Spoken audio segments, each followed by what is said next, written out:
Bonjour à tous. Cette vidéo tuto pour vous montrer comment est-ce qu'on utilise, ou du moins comment est-ce qu'on met en place donc un changement d'image au passage d'un lien depuis une autre colonne ou depuis un autre élément, d'accord, sur une structure et donc une section là sur Elementor. C'est important parce que j'ai cherché moi-même cette fonctionnalité que je n'ai pas trouvée. Alors je l'ai trouvée parce que ça appelait tout simplement une catégorie, etc. Mais si je veux le faire sur un texte libre ou sur un lien, c'est difficile à trouver.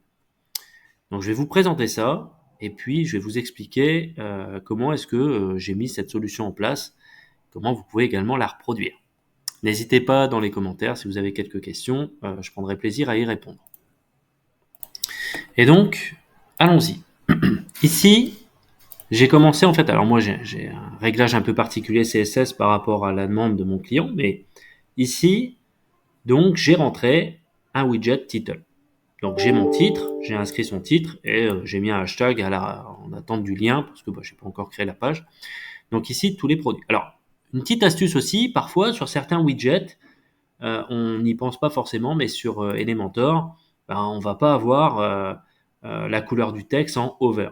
C'est-à-dire, je vais pas avoir au passage de la souris sur le texte un effet de couleur ou autre. Donc, il y a une chose qu'il faut connaître, c'est qu'ici, dans Avancé, vous avez la possibilité de nommer des classes. Bon, je ne vous apprends rien. Ici, j'ai appelé cette classe survol, et là, bon, cette fonctionnalité est uniquement disponible que sur Elementor Pro, la version Pro, c'est-à-dire pour débloquer le CSS personnalisé sur un objet. D'accord? Mais si vous n'avez pas Elementor Pro, vous pouvez, si ça concerne votre site entièrement, mettre votre CSS personnalisé directement ici. Moi, je l'ai mis sur la section, c'est-à-dire là, dans le paramétrage avancé de ma section, j'étais dans CSS personnalisé et j'ai ajouté donc ma classe survol avec le hover et ma couleur désirée. Bon, jusque-là, parfait. Donc chaque fois que je vais passer au-dessus d'un lien, forcément, ce lien va changer de couleur. Ensuite, concernant l'apparition de cette fameuse image, je vous explique. Ici, sur le bureau individuel, j'aimerais que lorsque je passe, l'image s'affiche. Donc, par défaut, déjà, il me faut une image. Donc ici, j'ai créé un widget et j'ai mis une image avec une dimension sur l'image. D'accord? Et cette dimension sur l'image, je lui ai appliqué, donc juste ici, une marge. Donc une marge vers le haut, une marge vers la droite, vers le bas, etc. Pour rappel, les marges internes, c'est le padding dans le CSS, c'est-à-dire que je vais avoir une marge par rapport à l'intérieur donc de mon conteneur. Marge externe ou margin, ça va être vraiment pour m'écarter vers l'extérieur, donc haut, bas, droite, etc. Enfin bref, c'était juste un petit rappel. Et vous avez vu ici, j'ai mis une classe à notre image. Je l'ai appelée donc all img 1. Cette classe va me permettre justement ici sur bureau individuel de lui affilier, on va dire, cette image. Comment? Parce que ici dans attribut, vous l'avez dans les paramètres avancés sur Elementor, j'ai créé un attribut personnalisé qui s'appelle data-show me, donc ça c'est la clé. Ici, je mets donc une barre fixe et j'ai mis img-1, ma fameuse image. D'accord? Donc sur le lien 2 de bench, j'étais dans attribut valeur et je répète l'opération en mettant 2, 3, 4, 5, 6, d'accord? Toujours dans les attributs clés valeurs. Voilà. Alors moi, pour compliquer, j'ai voulu créer une deuxième colonne et continuer le cheminement. C'est-à-dire que dans l'attribut, là j'ai mis 7, 8, 9, 10, etc. jusqu'à Monday, ici en 16. Cool. Seulement, j'ai pas mis qu'une seule image. J'en ai mis plusieurs. En bref, je vais en mettre 16. Je vous explique. Ici, on voit apparaître qu'une seule image parce que dans ma section, par défaut, dans les paramètres avancés, j'ai dit qu'il fallait display toutes les images, qu'on ne les voit pas, mais qu'il fasse apparaître par défaut l'image 1. C'est-à-dire que quand j'arrive sur mon méga menu, il y a quand même une image, pas que ce soit un espace vide. Ça, on va le cacher juste 2 minutes en mettant en commentaire ce bout de code. D'accord? Donc pour un commentaire, je vous l'apprends pas, vous faites juste donc le signe astérix et la petite barre oblique hein, pour dire voilà, je mets ce code en commentaire. Et là, toutes mes images viennent d'apparaître. Vous commencez à comprendre. Donc dans mon méga menu, ici, on était lié à l'image all image image 1. Vous comprenez déjà que dans le paramètre avancé, on va avoir all image image 2, puis all image image 3, etc. Et je vais pouvoir mettre l'image de mon choix. Bon, on est pas mal. Là, j'en ai fait que 6 parce que je vais devoir faire ceux de la collection ensuite. Ça peut être pas mal d'ailleurs à vous le faire faire. Alors, comment est-ce que je produis ça? Je vais dupliquer une image ici, en cliquant droit dupliquer. Alors, il y a différentes façons de le faire. Hein. Voilà, il vient de me dupliquer une image. Je suis à la section 7. Je vais dans paramètres avancés et je mets mon petit 7 ici. Voilà, qui correspondra à éléphant. Ok. Je vais aller ensuite directement sur mon image, donc dans le contenu, pour changer mon image et appeler une image éléphant.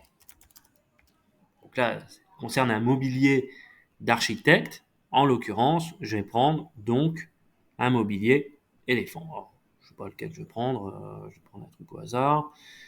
Alors, je vous mets juste en pause le temps de préparer mon image.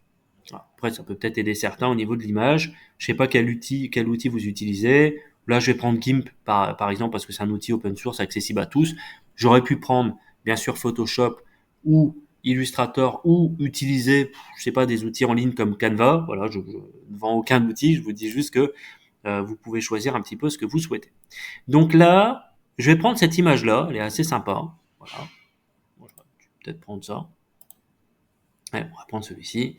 C'est une table de réunion en plus. Donc, je vais récupérer juste cette image et la mettre aux bonnes dimensions de façon à ce que ça reste un petit peu cohérent. Donc, revenons à notre menu. L'image doit faire 2048-1763. Bon, je vais créer une image depuis le presse-papier. Moi, il faut que ça rentre à l'intérieur de mon image, donc je vais la poser en 2048 pour que la largeur et la hauteur soient la même. Alors généralement, en DPI, on a besoin d'être qu'à 72 pour le web. 300, c'est vraiment pour de l'impression.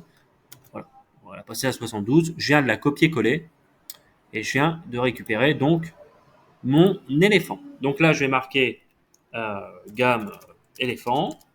Voilà. Je la mets en JPEG hein, de préférence parce que PNG c'est assez lourd. Après, on verra ça dans une autre vidéo, comment optimiser vos images et le poids et la performance également pour améliorer la vitesse d'affichage de votre site sur WordPress ou sur d'autres CMS. On le fera déjà sur WordPress, ce sera pas mal.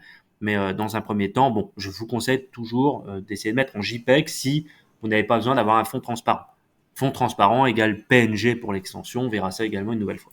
Donc, je vais pouvoir télécharger mon éléphant, voilà, ma gamme éléphant, pour qu'elle puisse s'afficher au passage de ma souris sur l'élément éléphant de la colonne 2.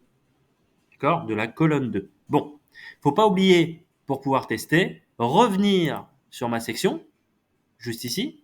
Alors faites attention, des fois, vous voyez, ça c'est des petites erreurs d'Elementor, ça a tendance avec le mouvement de votre souris de pouvoir déplacer des blocs. Voilà, donc faites un CTRL Z hein, à tout hasard. Sinon ici, je vais vous le montrer après, vous avez la possibilité de voir un petit peu ce qui s'est passé sur Elementor. Donc là, on va publier. Donc voilà, hein, j'ai retiré les commentaires du paramètre avancé de ma section pour display none, c'est-à-dire cacher complètement toutes les images et qu'elles apparaissent uniquement lorsque je vais passer sous chaque onglet. Alors, je voulais vous faire la petite surprise que ça ne fonctionne pas. Pourquoi? Parce que il faut ici ajouter un petit bout de code. Alors moi je l'ai mis là, hein, vous pouvez le mettre où vous voulez, moi je l'ai mis en bas. Donc vous appelez un widget qui s'appelle HTML en faisant ajouter un élément HTML. Et là, vous allez pouvoir, alors je vais grossir un petit peu ça, voilà, vous allez pouvoir donc copier-coller. Si besoin, je vous mettrai le code de toute façon sous la vidéo. Ce petit bout de code. Donc là, c'est un script, c'est du JavaScript. D'accord? On appelle la librairie de jQuery. Voilà. Ici, j'ouvre ma balise script et je lui dis tout simplement, voilà, c'est une fonction, celle de dire au passage, d'accord, sur donc la fonction data show me. Tu crées, donc c'est un événement, tu caches toutes les images et tu apparais l'image qui est concernée. Donc voilà pourquoi, lorsque, et c'est assez important, je vous l'ai souligné au début de cette vidéo, vous devez absolument ne pas oublier de mettre l'attribut data show me avec l'appel de l'image, puisqu'il va hide cacher les autres images. Bon, je crois que vous avez compris. Je ferme sur mon méga menu et je save. Alors, j'ai choisi d'utiliser le méga menu d'un plugin d'Elementor qui est génial, qui est un kit template Elementor, où le méga menu est disponible. Vous auriez pu prendre Uber méga menu, vous auriez pu prendre celui que vous voulez. Ça n'empêche que cette fonctionnalité est disponible sur Elementor, donc pour tous les projets Elementor, parce que je ne l'ai pas vu en ligne, donc c'était un peu dommage. Alors, allons voir un petit peu le résultat de notre petit bout de code au passage de la souris.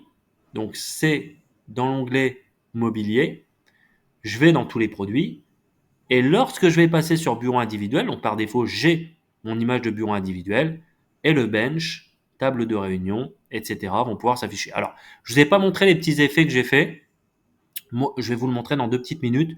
J'ai mis un effet fade in avec un temps au over de 1,4. Voilà, si vous voulez avoir la même impression, je vais vous montrer où est-ce que c'est. Et donc, par collection, on se rend compte que peu importe les colonnes, mon code est pris en compte. Et ça, c'est top. Bon, là, vu que je ne les ai pas encore renseignés, éléphant apparaît seulement parce que je viens de le faire.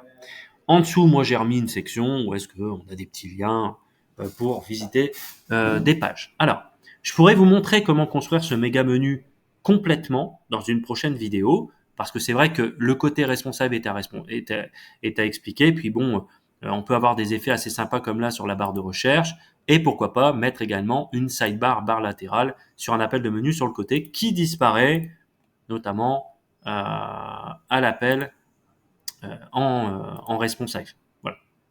Donc ça, on pourra le voir dans les prochaines vidéos. Le but de celle-ci était simplement de vous expliquer comment créer un effet over image sur une autre colonne, appelée sur une autre colonne, et sur différentes colonnes, au passage d'un texte, parce que c'est pas forcément d'un lien, au passage donc de la souris sur un texte ou un lien. On aurait pu faire ça également sur une image, c'est-à-dire je passe sur une image et ça affiche une autre image, et pourquoi pas, on pourra le tester si vous le réclamez dans les commentaires, au passage faire afficher une vidéo. On pourrait très bien à chaque fois faire apparaître une vidéo. Bon voilà. J'espère que cette vidéo vous a plu. N'hésitez pas à vous abonner, à me marquer quelques commentaires et puis à me dire si vous avez des besoins particuliers sur lesquels vous souhaiteriez que je fasse une vidéo la prochaine fois. La prochaine vidéo concernera certainement encore une fois le méga menu, sa composition avec le kit template d'Elementor, et puis pourquoi pas importer des modèles, manier des modèles, les mettre en brouillon, puis ensuite les mettre en place avec header et footer Elementor, qui peut être assez sympa dans l'utilisation. Merci à tous pour votre écoute.